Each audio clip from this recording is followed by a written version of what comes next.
Hi, welcome to my channel. My name's Terry, and this is the Yarnjoy podcast, episode number 3. Thank you so much for stopping by to see what I've been working on. And let's see, today I have some finished objects, and I have some works in progress to show you. Last week, I showed you that I was working on some baby hats from a book that I have in my stitch library called Crochet Baby Hats. It's a leisure arts book. And I ended up doing 2 hats out of this book. This one is, the first one I'm going to show you is the Cloche Hat that's in the front, on the front cover. And here it is. It was a very easy pattern, not very many rows. I used in order for me to get gauge, I did have to go up 1 hook size to a J hook, and which made the project go by quicker. You use worsted weight yarn. The pattern was very easy, and the assembly was very easy. I mean, it's all one piece except you tack up the side and you make the little flower. But I think it turned out really cute. It's supposed to be a baby size, 3 to 6 months. And then I enjoyed the pattern so much, and I had yarn left over, so I decided to do the little boy's hat that's in here. Let me find it. It's a little brimmed cap.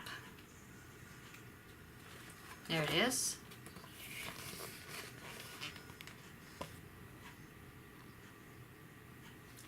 And I also did it in the green as well. Very easy, just a few rows. I whipped it up in just maybe an hour, and that's taking breaks and getting distracted or whatever, so it was very easy. Basic stitches. Really enjoy this book. It's got lots of cute patterns in it. There's a little teddy bear hat that I will probably end up making. It's very cute. So many cute hats. There's a swirled stitch one right here that I thought was really cute as well. Okay, so my next finished object was what I was talking about last week. Is I was going to start following tutorials for stuffed animals, making stuffed animals that I have found on YouTube.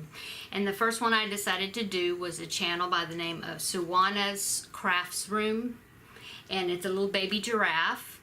I had all the yarn that I needed, the colors that I needed, and so I thought I'd try it out and see how it'd work. So here it is. I think this turned out so cute. I'm so happy with it. There's his little feet. He will stand up with no problem. He has a little tail on the back and little spots. So cute. I used I believe she had beads that she sewed on for the eyes, but I wanted to make it baby safe, so I just stitched on the eyes. And what I did was I used some number 10 crochet cotton or crochet thread that you would do like doilies with, that I had in my stash, and I used that to make the eyes and the little nostrils. Anyway, I just think he's turned out so cute. I loved the way that she did in the tutorial, how she did the legs. You did all 4 of the legs separate, and then you stitched them all, connected them all together, and then you stitched them on the inside, the opening closed, after you stuffed them.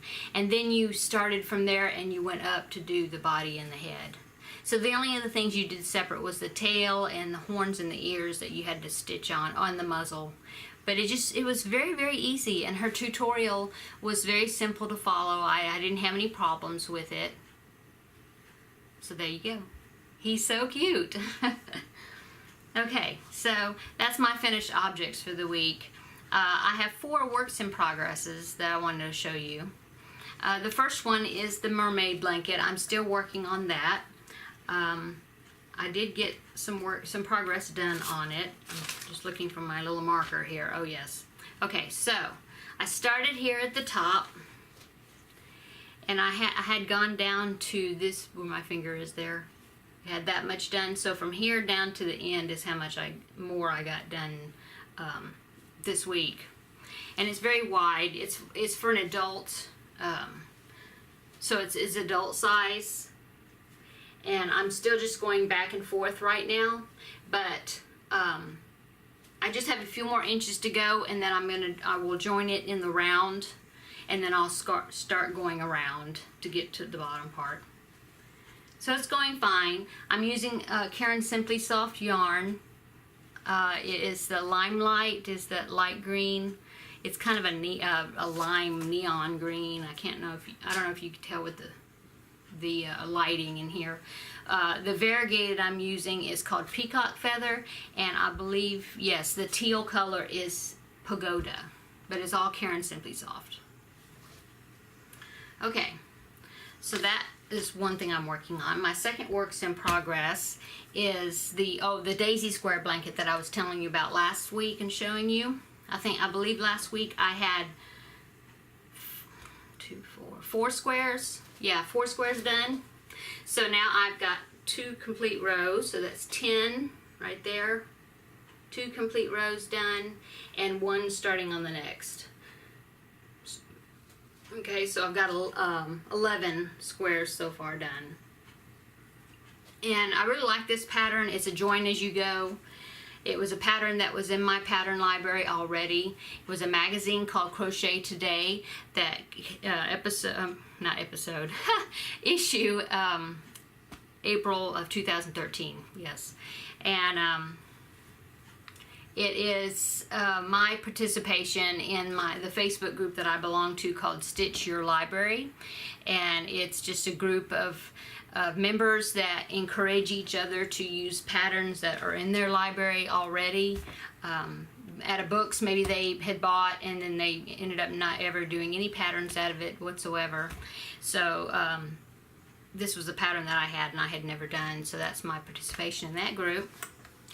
Okay, my next work in progress is another amigurumi tutorial from YouTube that I want to follow. This is a different channel.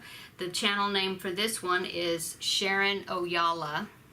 I will have links in the description box below where to find these channels.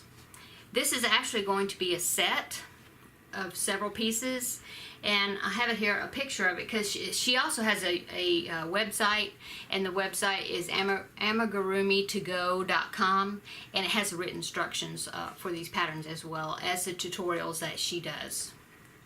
But I think this is so cute. It's a group of little animals. Let's see if you can see. Try to get the glare off the screen. There, maybe.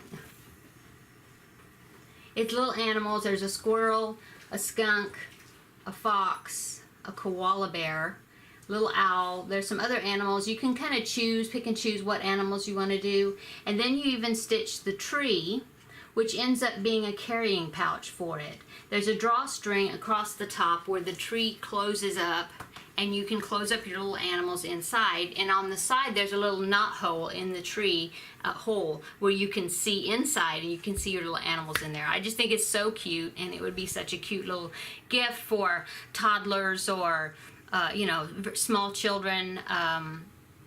Be something they could play with in church, a quiet toy maybe. I think it's going to turn out really cute.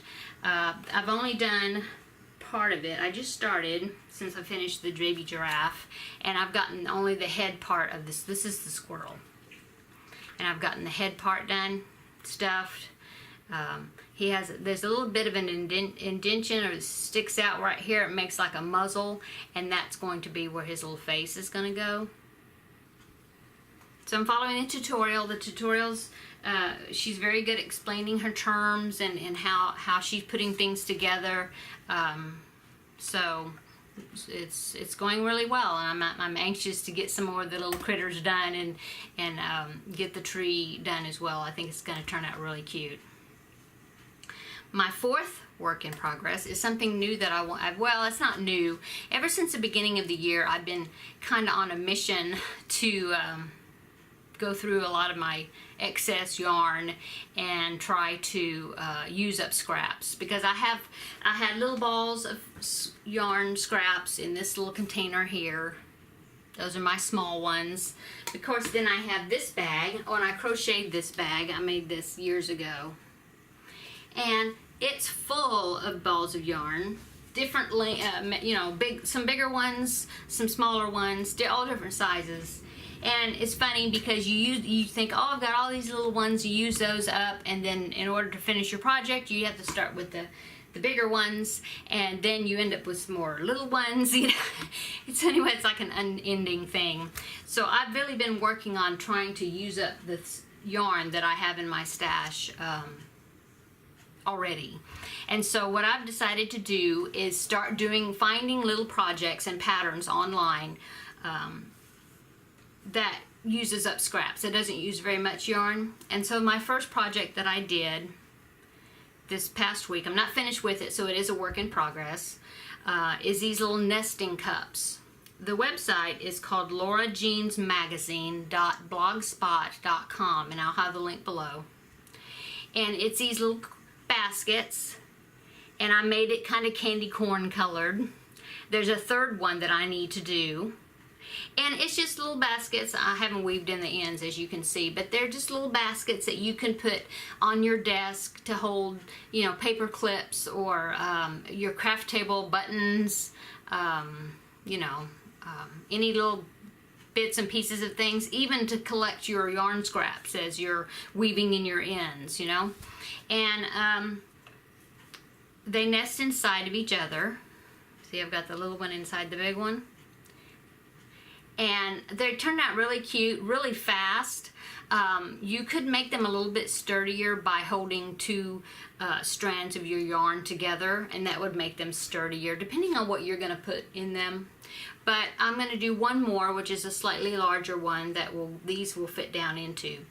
But another thing these little nesting things are good for, I think, is when I was a child, I remember my aunt had a crocheted, I'm not sure what it was. I think it was a pin cushion, but it was crocheted parts, and it was these like tubes that would fit around this central core that was crocheted, that was stuffed, and then it would fit into one that was a little bit bigger, and then it would fit into another one and another one, and there was maybe 6, and it ended up being, you know, donut shaped, I guess, but it didn't have a hole in the middle, of course. And I was always playing with that thing. I'd take them apart and I'd put them back together again. And so these little nesting things, you could make them in different colors. And once you got the hang of the pattern, well, there's other patterns out there too that have more cups, that make maybe 6 cups or more. And you could do different colors, and the children could sort them by color, by size, you know, put them in order, which ones would go into which, you know. I just think it's really cute.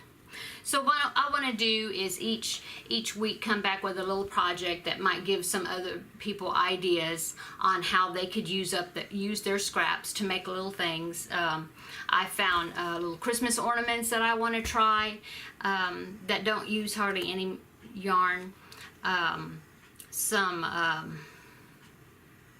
trims that you could put on packages, bows, little tiny figures, and just all kinds of things I'm going to find. I've been finding to use your scraps, and so I'll feature a pattern, and maybe it'll give other people ideas on how they could use up their scraps as well.